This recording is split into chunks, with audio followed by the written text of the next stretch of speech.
Financial freedom അല്ലെങ്കിൽ retirement. Financially ഒന്ന് free ആവുക.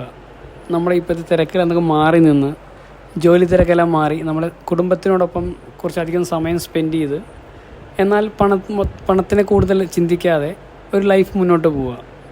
അതൊരു ന്യൂ കോൺസെപ്റ്റാണ്. നമ്മളൊരു ഫിനാൻഷ്യലി ഫ്രീഡം ആവുക എന്നൊരു കോൺസെപ്റ്റാണ് ഇതിൽ പറയുന്നത്. റീസെൻ്റ്ലി PGIM ഇന്ത്യ എന്ന് പറഞ്ഞൊരു മ്യൂച്വൽ ഫണ്ട് ഹൗസ് അവരൊരു റിട്ടയർമെൻറ്റ് റെഡിനെസ് സർവേ നടത്തിയിട്ടുണ്ടായിരുന്നു. അവർ നടത്തിയത് 2020, അതായത് എക്സാക്ട്ലി കോവിഡിന് മുമ്പേയും കോവിഡിന് ശേഷമായിരുന്നു. അപ്പം അതിൽ കണ്ട കുറച്ച് ഫൈൻഡിങ്സ്, ഇന്ത്യയിലെ 3000-4000 റാൻഡംലി സെലക്ട് ചെയ്ത ആളുകളിൽ നിന്നും ഒപ്പീനിയൻ എടുത്താണ് ഇവർ സർവേ കണ്ടക്ട് ചെയ്തത്. അപ്പോൾ അതിൽ ഇൻട്രസ്റ്റിംഗ് ആയ 1-2 കാര്യങ്ങൾ, 2020 മുമ്പേ നമ്മൾ ചിന്തിച്ചത് പോലെയല്ല 2020 ശേഷം നമ്മൾ ചിന്തിക്കുന്നത്. അതായത് റിട്ടയർമെൻറ്റ് റെഡിനെസ് ഒരു 50-55% ഉണ്ടായിരുന്നത് 65-70% വരെ ജമ്പ് ചെയ്തു. കൂടാതെ മറ്റൊരു ഇൻട്രസ്റ്റിംഗ് ആയ കാര്യം എന്ന് പറയുന്നത്, റിട്ടയർമെൻറ്റ് എന്ന വാക്കിനോട് എല്ലാവരും നെഗറ്റീവായിട്ടാണ് അപ്രോച്ച് ചെയ്തത്. അതായത് റിട്ടയർമെൻറ്റ് എന്ന് പറയുമ്പോൾ, അയ്യോ എനിക്ക് വയസ്സായി, ഇനി എനിക്ക് വയ്യ, മക്കളെല്ലാം നോക്കിക്കോളും, ഞാൻ പെൻഷനും വാങ്ങിച്ച് എവിടെയെങ്കിലും ചുരുണ്ടുകൂടാം, കുറച്ച് യാത്രകൾ ചെയ്യാം. അതുപോലെ ഒരു കൺസർവേറ്റീവായ ചിന്തയിൽ നിന്ന് അങ്ങനത്തെ ഒരു ചിന്തയാണ് റിട്ടയർമെൻറ്റ് എന്ന് പറയുമ്പം എല്ലാവരും മനസ്സിൽ വരുന്നത്. പക്ഷേ ഒരു ഫിനാൻഷ്യൽ ഇൻഡിപെൻഡൻസ് എന്നൊരു കോൺസെപ്റ്റ്, അതായത് നമുക്ക് ഫിനാൻഷ്യലി ഇൻഡിപെൻഡൻ്റ് ആവുക, നമ്മുടെ പാഷനെ ഫോളോ ചെയ്തിട്ട് പണം എന്നൊരു കാര്യത്തിന് മേലെ ചേസ് ചെയ്യാതെ എങ്കിലും നമ്മുടെ പാഷനെ കൊണ്ട് നമുക്ക് ജീവിക്കാനുള്ള ഫണ്ട് കണ്ടെത്തുക, കൂടാതെ ഒരു പാസീവായിട്ട് ഇൻകം ക്രിയേറ്റ് ചെയ്യുക. ഇത്തരം ഒരു കോൺസെപ്റ്റെല്ലാം കൂടുതൽ അവയർനെസ് വന്നത് മേ ബി ഒരു 2020 ശേഷം റീസെൻ്റ്ലി ഒരു 3-4 വർഷം കൊണ്ടാണ്. അപ്പം നമുക്ക് എങ്ങനെ ഒരു ഫിനാൻഷ്യലി ഫ്രീ ആവാം, എങ്ങനെ നമുക്കൊരു ഫിനാൻഷ്യലി ഫ്രീ ആവാനുള്ള ഒരു അക്യുമുലേഷൻ എമൗണ്ട് കണ്ടെത്താം, ഇതൊക്കെ ഒരു main challenge. Retirement accumulation calculator. നമുക്ക് ഒരു റിട്ടയർമെൻറ്റ് കോർപ്പസ് എങ്ങനെ അക്യുമുലേറ്റ് ചെയ്തെടുക്കാം അതിനെപ്പറ്റി ചെറിയൊരു വീഡിയോ നമുക്ക് നോക്കാം. ആക്ച്വലി നോർമലി ഒരു റിട്ടയർമെൻ്റ് ആവുന്ന സമയത്ത് നമുക്ക് എത്രത്തോളം എമൗണ്ട്, എത്രത്തോളം ലിക്വിഡ് ഫണ്ട്, അതായത് ഒരു ഫിനാൻഷ്യൽ ഇൻസ്ട്രുമെൻറ്റിൽ എത്രത്തോളം എമൗണ്ട് നമുക്ക് അക്യുമുലേറ്റ് ചെയ്യണം എന്നതിൻ്റെ ഒരു കാൽക്കുലേഷനാണ് ഞാൻ ഇപ്പോൾ പറയാൻ പോകുന്നത്. അപ്പോൾ നോർമലി നമ്മുടെ എക്സ്പെൻസുകൾ എത്രയാണ്, ഒരു ഇൻഫ്ലേഷൻ എത്രത്തോളം ഫാക്ടർ ചെയ്യാൻ പറ്റും, ഇത്തരം കാര്യങ്ങളൊക്കെ ഫാക്ടർ ചെയ്തിട്ടാണ് നമ്മൾ ഈ കാൽക്കുലേഷൻ ചെയ്യുന്നത്. അപ്പം ഒരു ഫാമിലിയുടെ എത്രയാണ് ഹൗസ് ഹോൾഡ് എക്സ്പെൻസ്, അത് ഏകദേശം ഒരു ബഡ്ജറ്റിംഗ് നമുക്ക് അറിയണം. അപ്പം ഈ പെർ മന്ത് 50,000 എക്സ്പെൻസ് പ്രസൻ്റ്ലി ഉണ്ട്. അപ്പം നമുക്ക് ഇയർലി ഒരു 6 lakh rupees എൻ്റർ ചെയ്ത് ലൈഫ് സ്റ്റൈൽ എക്സ്പെൻസ്, അതായത് ഡിസ്ക്രിഷണറി എക്സ്പെൻസ് ആയി നമുക്കിപ്പം ക്ലോത്ത് പർച്ചേസിങ്, ചെറിയൊരു 1 day ട്രിപ്പ്, അല്ല അങ്ങനെ ഡിസ്ക്രിഷണറി ആയി സ്പെൻഡിങ് ചെയ്യുന്ന ഐറ്റംസ് മന്ത്ലി നമുക്ക് എത്ര വരും എന്നറിയാം. മേ ബി മന്ത്ലി 10,000 20,000 വരുമ്പോൾ ഇയർലി മോസ്റ്റ്ലി ഒരു 3 lakh വരും വിചാരിക്കും. ഞാൻ പ്രസൻ്റ്ലി ഇന്നത്തെ കാര്യമാണ് പറയുന്നത്, 3 lakh.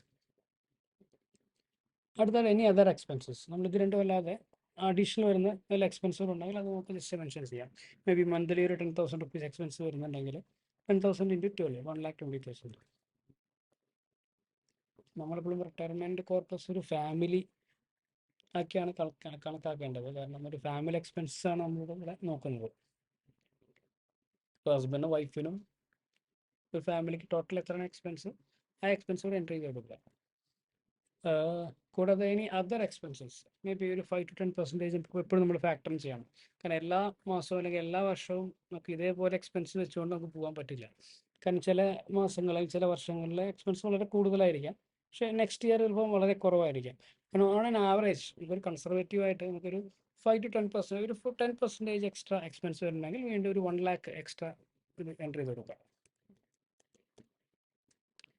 സോ അറ്റ് പ്രസൻ്റ്ലി നമുക്കൊരു ആനുവൽ എക്സ്പെൻസ് 11,20,000 ആണ് ഒരു ഫാമിലിയുടെ പ്രസൻ്റ്ലി. ദാറ്റ് മീൻസ് 93,333 ആണ് മന്ത്ലി എക്സ്പെൻസ് വരുന്നത്. കൂടാതെ നമുക്ക് ഫ്യൂച്ചർ എക്സ്പെൻസ് അതിനെ ഒരു കോളമാക്കി ടാബുലേറ്റ് ചെയ്യാം. ഇപ്പോൾ പ്രസൻ്റ്ലി നമ്മുടെ ഏജ് 35, നമ്മൾ എന്നാണോ റിട്ടയർമെൻറ്റ് ചെയ്യേണ്ടത് ആ ഏജ്, ഈ റിട്ടയർമെന്റ് എന്നുള്ളത് ഒരു സബ്ജക്റ്റീവ് മാറ്ററാണ്. അതായത് നമുക്കിപ്പോൾ എന്നാണ് റിട്ടയർ ചെയ്യേണ്ടത്, എന്നാണ് ഫിനാൻഷ്യൽ ഫ്രീ ആവേണ്ടത്, ആ ഒരു ഡേറ്റ്, ആ ഒരു ഇയർ ആണ് അവിടെ കൊടുക്കേണ്ടത്. മോസ്റ്റ്ലി 58 or 60 ഒക്കെ ആയിരിക്കും നമ്മുടെ ഏജ് നമ്മൾ എക്സ്പെക്ട് ചെയ്യുന്നത്.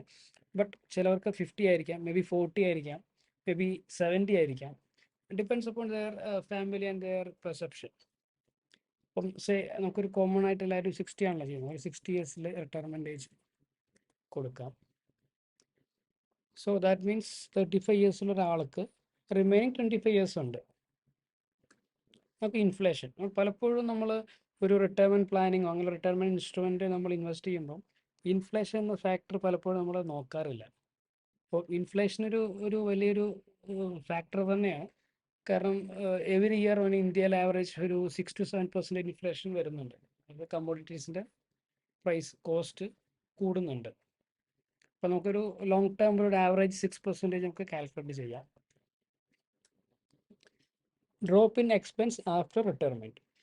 അത് നോർമലി ഒരു പ്രാക്ടിക്കൽ സെനാരിയോ ആണ് അത്. നമ്മളൊരു 60 വയസ്സ് റിട്ടയർമെൻ്റ് ആകുമ്പോൾ അത്ര കാലം ജീവിച്ച അല്ലെങ്കിൽ അത്ര കാലം ചെയ്യുന്ന എക്സ്പെൻസുകളായിരിക്കില്ല 60 ഇയേഴ്സിന് ശേഷം നമ്മൾ നോർമലി സ്പെൻഡ് ചെയ്യുന്നത്. നോർമലി നമ്മളൊരു റിട്ടയർമെൻറ്റ് മൂഡിലേക്ക് പോയി, okay will do our own expenses, മക്കളെല്ലാം അവരുടെ എക്സ്പെൻസ് പോട്ടെ. അപ്പം നോർമലി ഒരു കൺസർവേറ്റീവായിട്ട് കുറച്ചുകൂടി സ്പെൻഡിങ് കുറയുന്ന ഒരു ടെൻഡൻസി കാണാറുണ്ട്. പക്ഷെ ചിലർക്ക് ഉണ്ടായിരിക്കില്ല, സെയിം പാറ്റേൺ തന്നെ ആയിരിക്കും അവരുടെ സ്പെൻഡിങ് വരുന്നത്. മേ ബി അങ്ങനെ ഫാക്ടറിങ് ചെയ്യണമെങ്കിൽ മേ ബി ഞാനൊരു 20% ലെസ് ആയിട്ട് അല്ലെങ്കിൽ ഒരു 15%, മേ ബി 20% ലെസ് ആയിട്ടാണ് നമ്മൾ സ്പെൻഡ് ചെയ്യുള്ളൂ എന്ന് വിചാരിക്കുക. ഒരു 20% കൊടുക്കുക. So that means annual expense at retirement ഏജിൽ, അതായത് നമുക്ക് 11,20,000 ഇപ്പോൾ എക്സ്പെൻസ് ചെയ്യുമ്പോൾ നമ്മുടെ റിട്ടയർമെൻറ്റ് ഏജിൽ നമുക്ക് ഒരു വർഷം 38,45,516 റുപ്പീസാണ് നമുക്ക് വേണ്ടത്. കാരണം നമുക്കിവിടെ 6% ഇൻഫ്ലേഷനും 20% ഡ്രോപ്പ് ഇൻ എക്സ്പെൻസ് കൂടി ഫാക്ടറിങ് ചെയ്തു. അതായത് മാസം 3,20,000 രൂപ നമുക്ക് വേണം. അതായത് ഇന്നത്തെ 93,333 സ്പെൻഡ് ചെയ്യുന്ന അതേ ലൈഫ് സ്റ്റൈലിൽ അതേപോലെ പോവുകയാണെങ്കിൽ നമുക്ക് ഒരു 3,20,000 നമ്മുടെ റിട്ടയർമെൻറ്റ് ഏജിൽ വേണം. അപ്പം ഇതാണ് ഇവിടെ ഒരു ഇൻഫ്ലേഷൻ എന്നൊരു ഫാക്ടറിൻ്റെ ഒരു വലിയ ഇമ്പാക്റ്റ് വരുന്നത്. പലപ്പോഴും നമ്മളൊരു ഇൻഫ്ലേഷൻ ഫാക്ടറിങ് ചെയ്യാറില്ല. ഓക്കെ, ഇനി നമുക്ക് മറ്റു കുറച്ച് ഗോളുകൾ നോക്കാം. അപ്പോൾ നോർമലി ഒരു ഫാമിലിക്ക് നമ്മൾ റിട്ടയർമെൻ്റ് ആയി കഴിയുമ്പം നമ്മുടെ മക്കൾക്ക് എന്തെങ്കിലും ഒരു സ്റ്റാർട്ട് ചെയ്യാനോ അല്ലെങ്കിൽ അവർക്കൊരു കോർപ്പസ് കൊടുക്കുകയോ അല്ലെങ്കിൽ ഒരു ചാരിറ്റിക്ക് ഒരു ലംസം എമൗണ്ട് കൊടുക്കുക, അങ്ങനെ കുറേ പല ഡ്രീംസും ഉണ്ടായിരിക്കും. അപ്പോൾ അത്തരം കാര്യങ്ങൾ വല്ലതും ഉണ്ടെങ്കിൽ മേ ബി എൻ്റെ ഒരു ഡ്രീം എന്ന് പറഞ്ഞാൽ എൻ്റെ 2 മക്കൾക്കും ഒരു 25 lakhs വെച്ചിട്ട് ഒരു സ്റ്റാർട്ടപ്പ് തുടങ്ങണോ, എന്തെങ്കിലും ഒരു എമൗണ്ടായി കൊടുക്കണം, ഒരു കോർപ്പസ് കൊടുക്കണം. ഇപ്പോൾ നോർമലി എനിക്കൊരു 50 lakhs അവർക്ക് കൊടുക്കണം. അത് 50 lakhs കൊടുക്കും. പിന്നെ ലൈഫ് എക്സ്പെക്റ്റൻസി, ഞാൻ 60 ഇയേഴ്സിൽ റിട്ടയർ ആയിട്ട് നമ്മൾ എത്ര വർഷം ജീവിക്കും, നമ്മുടെ ലൈഫ് സ്പാൻ എത്രത്തോളം ഉണ്ടെന്ന് നോർമലി നമുക്കൊരു കേരളത്തിലെ ആവറേജ് ഒക്കെ നോക്കുകയാണെങ്കിൽ ഒരു 85 ഇയേഴ്സ് വരെയൊക്കെ നമുക്ക് കൊടുക്കാം. അതായത് ഈവൻ ആഫ്റ്റർ റിട്ടയർമെൻറ്റ് 25 വർഷം കൂടി നമ്മൾ ജീവിച്ചിരിക്കുന്നുണ്ട്. അതായത് 25 വർഷത്തും കൂടി നമ്മൾ ഫണ്ട് കണക്കാക്കണം. ഇൻഫ്ലേഷൻ ഡ്യൂറിങ് റിട്ടയർമെൻറ്റ് ഇയേഴ്സ്, നമ്മൾ റിട്ടയർമെൻറ്റ് ആവുന്ന സമയത്ത്, അതായത് നമ്മുടെ 60 വയസ്സിന് ശേഷം എത്രത്തോളമായിരിക്കും ഇൻഫ്ലേഷൻ, നമുക്ക് വീണ്ടും ഒരു 6% തന്നെ കൊടുക്കാം. Net tax on investment income, നമ്മൾ ഈ കോർപ്പസ് ബിൽഡ് ചെയ്ത ശേഷം റിട്ടയർമെൻറ്റ് ഫേസിലേക്ക് പോകുമ്പോൾ ആ സമയത്തുണ്ടാകുന്ന അസറ്റ് അപ്രീസിയേഷൻ അല്ലെങ്കിൽ ആ സമയത്തുണ്ടാകുന്ന ഇൻകത്തിൽ എത്രത്തോളം ടാക്സ് കൊടുക്കണം, അതാണ് ഇവിടെ നമ്മൾ നോക്കുന്നത്. നോർമലി ഒരു ഇക്വിറ്റി ഓറിയൻറ്റഡ് ആയിട്ടുള്ള ഒരു മ്യൂച്വൽ ഫണ്ടോ അങ്ങനത്തെയൊക്കെ ആണെങ്കിൽ ഏകദേശം ഒരു 10% ആണ് ടാക്സ് വരുന്നത്.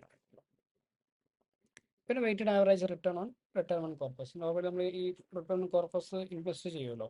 അപ്പോൾ ഇൻവെസ്റ്റ് ചെയ്യുമ്പോൾ ആ ഇൻവെസ്റ്റ്മെൻറ്റിന് എത്ര റിട്ടേൺ കിട്ടുന്നു, നമുക്ക് നോർമലി ഒരു ഓൺ എ ലോങ് ടേം ഒരു 5 years 10 years എബോവ് വരുമ്പോൾ എന്തായാലും ഒരു 12% റിട്ടേൺ എന്തായാലും ഒരു നല്ല അസറ്റ് ക്ലാസ്സിൽ കിട്ടുന്നതാണ്. അപ്പോൾ 12% കൊടുക്കാം. So that means tax adjusted returns, നമുക്ക് ടാക്സ് കഴിഞ്ഞിട്ട് നമുക്ക് റിട്ടേൺ കിട്ടുന്ന 10.8% ആണ്. അതിൽ നിന്ന് ഇൻഫ്ലേഷൻ കൂടി കുറച്ച് കഴിയുമ്പോൾ ആക്ച്വൽ നമ്മുടെ ഫണ്ട് ഗ്രോ ചെയ്യുന്നത് 4.5% ആണ്. So retirement corpus is required 6,10,83,430. അപ്പം ഈ ഒരു വ്യക്തിക്ക് വേണ്ട ടോട്ടൽ റിട്ടയർമെൻറ്റ് കോർപ്പസ് 6,10,00,000 വേണ്ടത്. ഇനി നമുക്ക് ഈ 6,10,00,000 നമുക്ക് എത്രത്തോളം ഓൾറെഡി ഇൻവെസ്റ്റ്മെൻറ്റ് ചെയ്തിട്ടുണ്ടെന്ന് നോക്കിയിട്ട് അതൊന്ന് കുറയ്ക്കാം. നോർമലി നമ്മൾ സാലറി എംപ്ലോയീസ് ആയിരിക്കാം, അല്ലെങ്കിൽ ഒരു ബിസിനസ് ചെയ്യുന്നവരായിരിക്കാം. അപ്പോൾ നോർമലി ഒരു സാലറി എംപ്ലോയീസിന് EPF, NPS പോലുള്ള മാൻഡേറ്ററി ആയിട്ട് ചെയ്യുന്ന സ്കീമുകൾ എന്തായാലും നമ്മൾ എംപ്ലോയർ തരുന്നുണ്ടായിരിക്കും. ഇപ്പോൾ എംപ്ലോയിഡ് ഫണ്ട് അല്ലെങ്കിൽ നാഷണൽ പെൻഷൻ സിസ്റ്റം, NPSലൊക്കെ നമുക്ക് എന്തായാലും നന്നായിട്ട് നല്ല കോർപ്പസ് ബിൽഡ് ചെയ്യാൻ പറ്റുന്ന ഇൻസ്ട്രുമെൻറ്റ്സ് ആണ്. പ്രസൻ്റ്ലി ഒരാൾക്ക് ഇപ്പോൾ എത്ര എമൗണ്ട് നമുക്ക് EPF ഉണ്ടെന്ന് ജസ്റ്റ് EPF പാസ്ബുക്ക് നോക്കുക, അത് ചെക്ക് ചെയ്യുക. ഇനി ഒരു കാൽക്കുലേഷൻ ജസ്റ്റ് എക്സാക്ട്ലി നമുക്കൊന്ന് EPF കാണണമെങ്കിൽ ഒരു കാൽക്കുലേറ്റർ നമുക്ക് പോവാം. ഇത് EPF അക്യുമുലേഷൻ കാൽക്കുലേറ്ററാണ്. ജസ്റ്റ് ഇവിടെ നമ്മൾ ഒരു 35 ഇയേഴ്സ് ഉള്ള ആളെ റിട്ടയർമെൻറ്റ് 58 ആണ്, സോറി 60 കൊടുക്കാം. ആളെ ബേസിക് പ്ലസ് DA വരും 70,000 ആണ്. ആളുടെ സാലറി ഇൻക്രിമെൻറ്റ് വരുന്നത് 8% ആണ്. എവറി ഇയർ ആൾക്ക് സാലറി അപ്രൈസൽ കിട്ടുമ്പോൾ ഒരു 8%ഓളം ഓൺ ആൻ ആവറേജ് കിട്ടുന്ന നമ്മളൊരു അസംഷൻ എടുക്കുകയാണ്. പിന്നെ കൂടാതെ contribution towards EPF from salary. Normally EPFൽ 12% റേഞ്ചിലാണ് എല്ലാവരും ബേസിക് പ്ലസ് DA എന്ന് എംപ്ലോയർ ഡിഡക്റ്റ് ചെയ്യാറ്. 12% എടുക്കാം. പിന്നെ പ്രസൻ്റ്ലി EPF ബാലൻസ് എത്ര നോക്കാം. ജസ്റ്റ് നിങ്ങളുടെ പാസ്ബുക്ക് EPFയുടെ സൈറ്റിൽ പോയി കഴിഞ്ഞാൽ നമുക്ക് EPF എത്ര ബാലൻസ് ഉള്ളത് നമുക്ക് അറിയാൻ പറ്റും. സപ്പോസ് ഒരു 3.55 lakhs ആണ് നമുക്ക് ബാലൻസ് ഉള്ളത്. കൂടാതെ rate of interest normally EPF every year rate of interest revise ചെയ്യും. ഇപ്പോൾ പ്രസൻ്റ്ലി EPFൻ്റെ റേറ്റ് ഓഫ് ഇൻട്രസ്റ്റ് പറഞ്ഞാൽ 8.15% ആണ്. ഇത് വേരി ചെയ്യാം, പക്ഷേ ഓൺ ആൻ ആവറേജ് നമുക്ക് 8.15 ഇങ്ങനെ എടുക്കാം. സോ ഒരു 35 ഇയേഴ്സുള്ള ആൾ ഒരു 70,000% സാലറി ഉണ്ട്, 8% per annum സാലറി ഹൈക്ക് വരുന്നു. ഈ ഒരു കണ്ടീഷനിൽ ആൾക്ക് 60th ഇയറിൽ ഒരു 3,50,00,000 കോർപ്പസ് നമുക്കിത് ചെയ്ത് പേസ്റ്റ് ചെയ്യാം.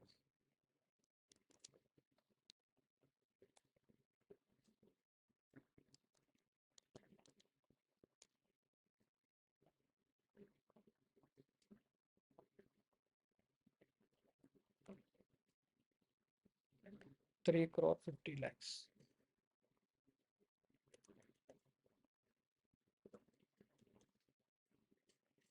ഗ്രാറ്റുവിറ്റി ഉണ്ടെങ്കിൽ ആ ഗ്രാറ്റുവിറ്റി എൻ്റർ ചെയ്യാം. നോർമലി ഗ്രാറ്റുവിറ്റിയുടെ പെർ സീലിംഗ് വരെ 20 lakhs ആണ്.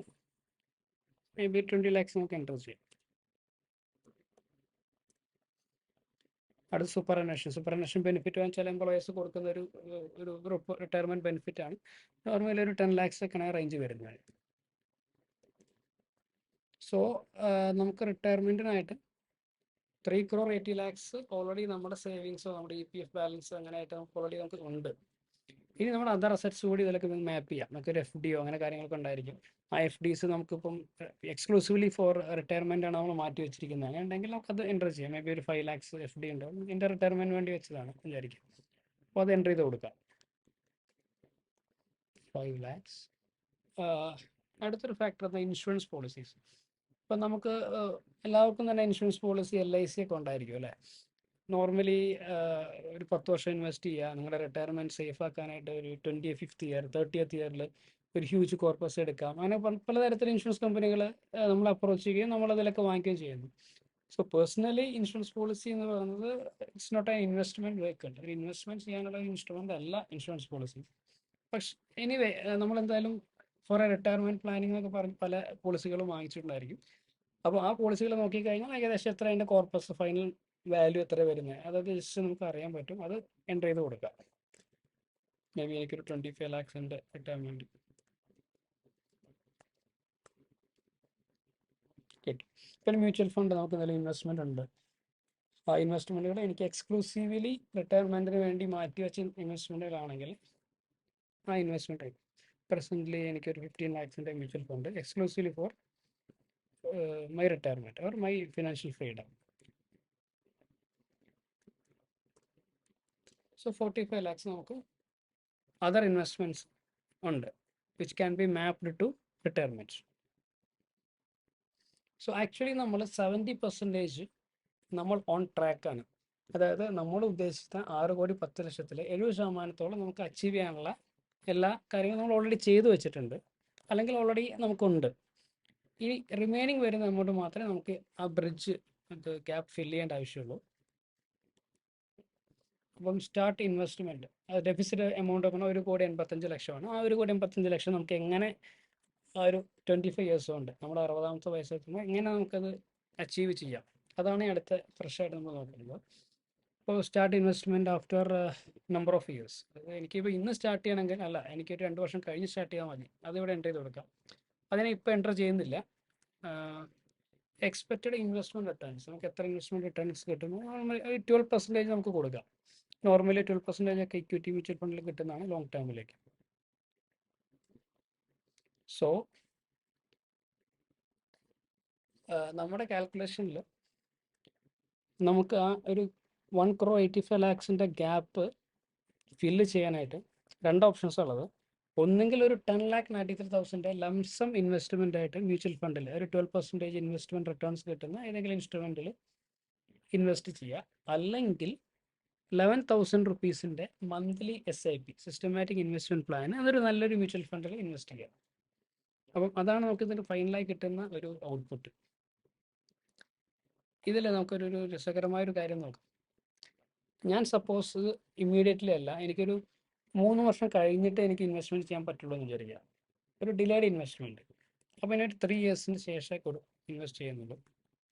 അങ്ങനെ ചെയ്യുമ്പം നമുക്ക് 11,000 എന്നുള്ളത് 15,886 റുപ്പീസ് നമുക്ക് മന്ത്ലി ഇൻവെസ്റ്റ് ചെയ്യണം. അതായത് ഏകദേശം ഒരു 4,000 റുപ്പീസിൻ്റെ ഇൻക്രിമെൻറ്റ് പെർ മന്ത്. അതായത് വെറും 3 വർഷം ഡിലേ ചെയ്യുമ്പോൾ ഉണ്ടാകുന്ന ഇമ്പാക്റ്റാണ് നമ്മളെ ഇൻവെസ്റ്റ്മെൻറ്റിലുള്ള ഇത്രയും ഹ്യൂജ് ഡിഫറൻസ്. സോ എത്രയും നേരത്തെ സ്റ്റാർട്ട് ചെയ്യുന്നോ അത്രയും കുറച്ച് ഇൻവെസ്റ്റ് ചെയ്താൽ മതി, നമുക്ക് പവർ ഓഫ് കോമ്പൗണ്ടിങ്ങിൻ്റെ ബെനിഫിറ്റ് മാക്സിമം യൂട്ടിലൈസ് ചെയ്യാം. അപ്പോൾ ഇവിടെ ഞാൻ കൊടുക്കുന്നില്ല, 11,000 തന്നെയാണ്. അടുത്തൊരു ഓപ്ഷൻ ഉള്ളത്, നമുക്ക് SIP സ്റ്റെപ്പ് അപ്പ് ചെയ്ത് കൊണ്ടുപോകാം. അതായത് നമുക്ക് സാലറി ഹൈക്ക് കിട്ടുമല്ലോ, ഒരു 6%, 8%. അപ്പം ആ കിട്ടുന്ന 8% നമ്മൾ യൂസ് ചെയ്യാതെ അത് ഇൻവെസ്റ്റ്മെൻറ്റിലേക്കും നമ്മൾ ആ 8% ഇൻക്രീസ് കൊടുക്കുന്നു.